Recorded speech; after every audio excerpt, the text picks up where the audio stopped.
Hello दोस्तों, नमस्कार। SM किसी चैनल में मैं आप सभी लोगों का दिल से बहुत बहुत स्वागत करता हूं। तो चलिए स्टार्ट कर लेते हैं। बहुत सारे कंपनी के Q4 के नंबर्स हम लोग को देखने को मिल चुके हैं। सो उन्हीं को स्टडी करने की कोशिश करते हैं, मतलब एक ओवरव्यू कर लेते हैं। जैसे कि बात करेंगे, स्टार्ट करते हैं वेदांत फैशन के साथ। यस, वेदांत फैशन तो आप सभी लोगों को पता होगा, मान्यवर। ये वही वो कंपनी है। विराट कोहली की अगर हम लोग बात करें, रणवीर सिंह की बात करें जो एडवर्टीजमेंट करते हैं।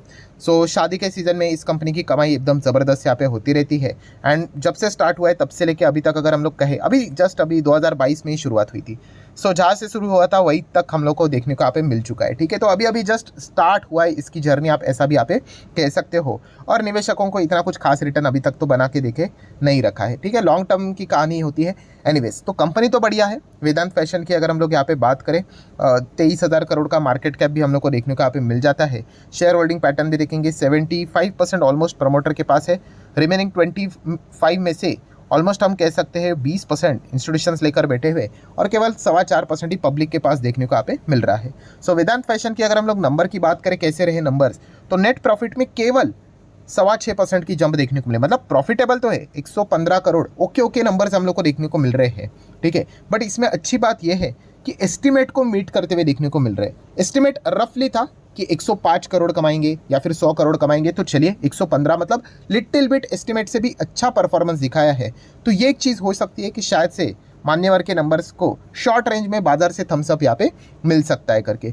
लॉन्ग रेंज के खेल की बात करें, कंपनी तो बढ़िया है यहाँ पे। ठीक है, ऐसा नहीं होता है कि रोज तेजी यहाँ पे होगी करके। शेयर मार्केट का जो खेल होता है वो एकदम लॉन्ग टर्म का खेल रहता है। बट नंबर्स की बात करें, अगर एक लाइन में बोलना है तो ओके रहे, बट एस्टिमेट को मिस किया। शॉर्ट रेंज वाले खुश हो सकते हैं। अभी रिएक्शन के लिए तो कल तो छुट्टी है, परसों हम लोग को देखना पड़ेगा। नेक्स्ट बात करेंगे दोस्तों, तो सोना कॉमस्टार या फिर सोना BLW, आप जैसा चाहो ऐसा कह सकते हो। ऑटो एंसिलरी वाली कंपनी, ये भी हाल ही में ही लिस्ट होते हुए देखने को मिला था। मतलब 2021 में ही शुरुआत हुआ था। काफ़ी ज़्यादा वॉलेटिलिटी देखने को मिली थी। अगर मैं मैक्सिमम चार्ट पैटर्न रख दूँ तो बुल रन का सहारा मिला, तो स्टॉक 800 तक चला गया, फिर वापस नीचे आ गया, क्योंकि ये छोटे कंपनीज है तो इनमें इस प्रकार का डांस देखने को मिल जाता है। सो सोना कॉमस्टार की बात करें तो कैसे रहे नंबर्स, तो नंबर्स की अगर मैं बात करूँ दोस्तों, तो काफ़ी अच्छे नंबर्स देखने को मिल रहे हैं। अच्छे नंबर मतलब क्या, कि क्वार्टरली एंड उसी के साथ साथ ईयर ऑन ईयर बेसिस दोनों नंबर में अपग्रेडेशन है। एंड सबसे अच्छी बात यह है कि कंपनी ने इस वक्त जो एस्टिमेट भी थे उसको भी बीट किया है। तो हम कह सकते हैं कि शॉर्ट रेंज वाले भी शायद से इनके नंबर देखकर हम लोग को खुश रहते हुए देखने को मिल सकते हैं। इसके पहले आप देख सकते हैं, एक बार एस्टिमेट मिस, फिर अच्छे, फिर मिस। इस वक्त की अगर बात करें तो एस्टिमेट को इन्होंने बीट किया है, तो एक अच्छा सिनेरियो देखने को यहाँ पे मिल रहा है। अगर मैं सेल्स की बात करूँ तो 884 CR का सेल्स देखने को मिल रहा है, जिसमें से हम कह सकते हैं लगभग 250 के आसपास ऑपरेटिंग प्रॉफिट नजर आ रहा है। नेट प्रॉफिट की बात करें, लास्ट टाइम 134 था, इस वक्त 148 है। 2.26 का EPS 2.54 होते हुए देखने को मिल चुका है। सो अगर मैं बात करूँ क्वार्टरली ईयरली कंपनी का परफॉर्मेंस अच्छा ही देखने को मिला है, बट जो एस्टिमेट भी थे उनको भी यहाँ पे हम कह सकते हैं इस कंपनी ने क्या किया, बीट किया है। तो डेफिनेटली ये एक अच्छी बात हम लोग को देखने को यहाँ पे मिल रही है। ओवरऑल इस कंपनी की भी बात करें तो कंपनी तो बहुत बढ़िया है, बट येस कंपनी छोटी है। 30-40 हज़ार करोड़ का ही मार्केट कैप वाली कंपनी, तो छोटे कंपनी में तो भाई इस प्रकार का तो चार्ट पैटर्न आपको देखने को यहाँ पे मिल ही जाता है। एंड एंसिलरीज की बात करें, ऑटो एंसिलरी सेगमेंट में, सो ये कितने नंबर पे आती है, तो 6th नंबर पे हम लोग को एक कंपनी देखने को यहाँ पे मिल जाती है। नेक्स्ट अगर हम लोग बात करें, मतलब कि इसके नंबर्स कैसे, इसके नंबर अच्छे देखने को यहाँ पे मिले हैं। ऑब्वियसली ओवरऑल बाजार का रिएक्शन क्या होता है वो तो परसों ही देखने को यहाँ पे मिल जाएगा। नेक्स्ट बात करेंगे दोस्तों, तो इंडिया मार्ट भी अगर हम लोग बात करें, ये भी अल्टीमेटली रिटेल सेगमेंट में आ जाती है, बट इसका जो बिजनेस है वो B2B सेगमेंट में हम लोग को देखने को यहाँ पे मिल जाता है। देखिए कंपनी अच्छा है, कोई खराब कंपनियां होती नहीं है। प्रॉब्लम यही रहता है कि हमें रोज रिटर्न चाहिए, रोज रिटर्न आपको कभी नहीं मिलेंगे। ठीक है, स्टॉक एक आध बार चलता है तो एकदम रॉकेट की तरह चलता है, फिर उसके बाद वो शांत यहाँ पे हो जाती है। ये चीज़ें, ये वाला जो चार्ट पैटर्न है ना, हर किसी स्टॉक के साथ होता है। जब तक आपके भेजे में ये बात नहीं घुसेगी तब तक शेयर मार्केट में टिकना मुश्किल होगा। देखिए मेरे पोर्टफोलियो में भी एकदम कुछ स्टॉक एकदम कमाल का परफॉर्मेंस दे रहे हैं। मुझे पता है कि भाई वो कभी ना कभी 1.5-2 साल नहीं चलने वाले हैं। तो इसका कंक्लूजन ये नहीं कि वो कंपनियां बर्बाद हो गई, नहीं। अनटिल एंड अनलेस उनके बिजनेस अच्छा चल रहा है तब तक चीज़ें ठीक रहेगी। ठीक है, अच्छा चल रहा है मतलब क्या होता है कि एवरेज परफॉर्मेंस दे रहे, ठीक है। हाँ, अगर बिजनेस ही डिस्टर्ब हो गया तो फिर भाई मैं तो टाटा बाय बाय बोल देता हूँ स्टॉक्स को। तो इस हिसाब से एंट्री एग्जिट करनी होती है। एनीवेज, अगर इंडिया मार्ट की अगर मैं बात करूँ तो सुख तो कैसे रहे इनके नंबर, तो बहुत टाइम के बाद एक अच्छा परफॉर्मेंस हम लोग को देखने को यहाँ पे मिल रहा है। प्रॉफिटेबिलिटी की बात करें तो नियर बाय 80% की जंप है। नियर बाय 100 करोड़ का नेट प्रॉफिट कंपनी ने अर्न किया है। 20 रुपये का डिविडेंड भी रिकमेंड किया है। एंड रेवेन्यू की भी बात करें तो 17% की जंप है। सो अगर देखा गया तो इसके कई क्वार्टर के नंबर इसके पहले हम लोगों ने देखे थे, इतने कुछ खास देखने को नहीं मिल रहे थे, और उसी का नतीजा देखिए आपने, थोड़ा भी नंबर इधर उधर हुआ ना तो ये छोटे कंपनीज को पनिशमेंट एकदम फास्ट मिलती है। 10-15 हज़ार करोड़ का ही मार्केट कैप है। अभी बहुत सारे लोग इन चीज़ों को देखते नहीं है, तो वो मेंटली उतना प्रिपेयर होते ही नहीं है कि भाई ये गिर सकता है करके। अरे छोटे कंपनी में जाओगे ना 50-60% भी उड़ सकता है। आज मेरे पोर्टफोलियो में भी छोटे छोटे कंपनी है, मुझे पता है इनके रिटर्न बहुत शानदार है, कभी भी उड़ सकता है। तो फिर बने कैसे रहे, बने रहना, जब तक बिजनेस है भाई बने रहना है। बाकी ये शेयर मार्केट का नेचर ऐसा ही है। अगर आपको बड़ा पैसा कमाना है, तो अगर आप बार बार निकालते रहोगे ना पैसा, तो वो छोटा मोटा पैसा ही आप बना पाओगे, तो फिर वो लंबी पारी नहीं खेल पाओगे आप। ठीक है, जैसे मैंने कहा 30-40 50% रिटर्न बन पाएंगे, but if you are expecting कि मुझे 400-500 निकालना है, तो उसके लिए तो बहुत सालों साल होल्ड करना पड़ता है, और उसके लिए इस प्रकार के बड़े बड़े करेक्शंस को आपको झेलना पड़ता है, वो टॉर्चर झेलना पड़ता है। सो जब तक आप मार्केट में बने रही रहोगे तब तक बड़ा पैसा बनाना मुश्किल हो जाता है। एनीवेज इंडिया मार्ट की अगर मैं बात करूँ, काफ़ी समय के बाद अच्छे नंबर देखने को मिले। जो लोग यहाँ पे अटके हुए हैं, डेफिनेटली यहाँ पे कह सकते हैं अटके हुए, मतलब जो तेज़ी देखकर खरीदते हैं, वो डेफिनेटली काफ़ी समय के बाद इस प्रकार का परफॉर्मेंस देखकर थोड़ी बहुत उनको राहत की खुशी यहाँ पे मिली होगी। हाँ, अभी बाजार को अच्छे लगते कि नहीं, उसके लिए तो परसों के दिन का इंतजार यहाँ पे करना पड़ेगा।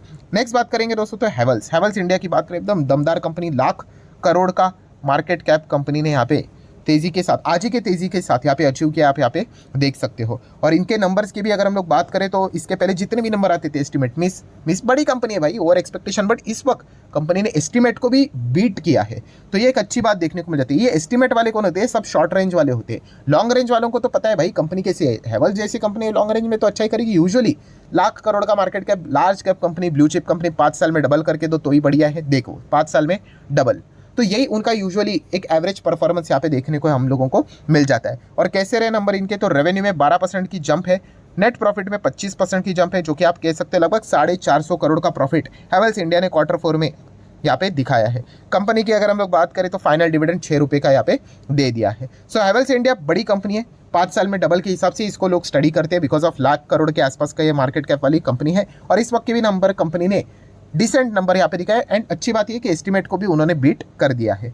नेक्स्ट अगर हम लोग बात करेंगे दोस्तों, विवादों में रहने वाली कंपनी, बार बार नहीं, अभी recently Polycab India, beautiful company, beautiful performance, beautiful business, beautiful earning, but हाँ वो एक बीच में रिपोर्ट से यहाँ पे निकल कर आ गई। रिपोर्ट मतलब इनकम टैक्स डिपार्टमेंट ने भाई रेड तो किया था, ये तो कंपनी ने खुद एक्सचेंज को इन्फॉर्म कर दिया, बट उसके बाद कोई भी ऑफिशियल खबर नहीं थी कि उस रेड के बाद क्या निकल कर आया। रिपोर्ट के जरिए ये खबर निकल कर आई थी कि भाई इन्होंने झूठे सेल्स दिखाए करके, मतलब झूठे सेल्स मतलब एक्चुअली उनके नंबर अच्छे थे, बट उन्होंने कम दिखाया। क्यों कम दिखाएंगे? तो कम प्रॉफिट आएगा, कम प्रॉफिट आएगा तो कम टैक्स देना पड़ेगा।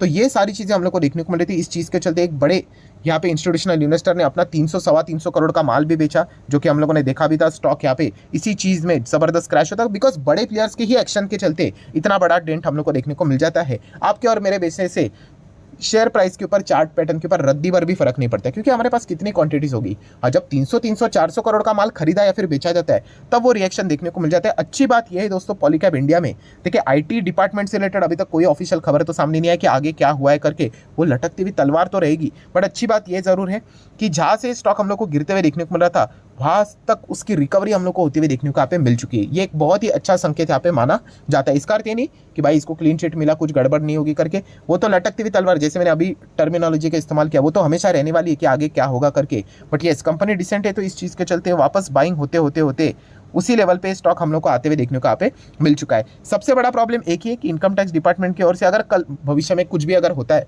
अमाउंट कितना है वो देखना इंपॉर्टेंट है। भाई कंपनी इतनी बड़ी 80-90 हज़ार करोड़ के आसपास का मार्केट कैप वाली कंपनी, अगर अमाउंट छोटा मोटा रहेगा तो बाजार इतना ज़्यादा रिएक्ट नहीं करे, मतलब शॉर्ट रेंज में थोड़ा सा रिएक्ट करेगा, बट स्टॉक वापस जिंदा हो जाएगा, उसमें कोई दिक्कत की बात नहीं है। सो अमाउंट से रिलेटेड हर कोई कंसर्न है कि कितना एग्जैक्टली कुछ अगर चीज़ होगी तो एक अनसर्टेनिटी देखने को मिले। बट अच्छी बात फिलहाल तो ये नजर आ रही है कि पॉलीकैब में हम लोग को वापस जहाँ से वो गिरा था वहाँ तक रिकवरी होते हुए देखने को यहाँ पे मिल चुकी है। नेक्स्ट अगर बात करेंगे दोस्तों, केए इंडस्ट्री, ये भी वायरिंग वाली कंपनी, इसका भी परफॉर्मेंस बढ़िया हम लोग को देखने को यहाँ पे मिल रहा है। लगातार कॉन्ट्रैक्ट मिल रहे हैं, 5 साल में इसने भी धुआंधार परफॉर्मेंस यहाँ पे दिखाया।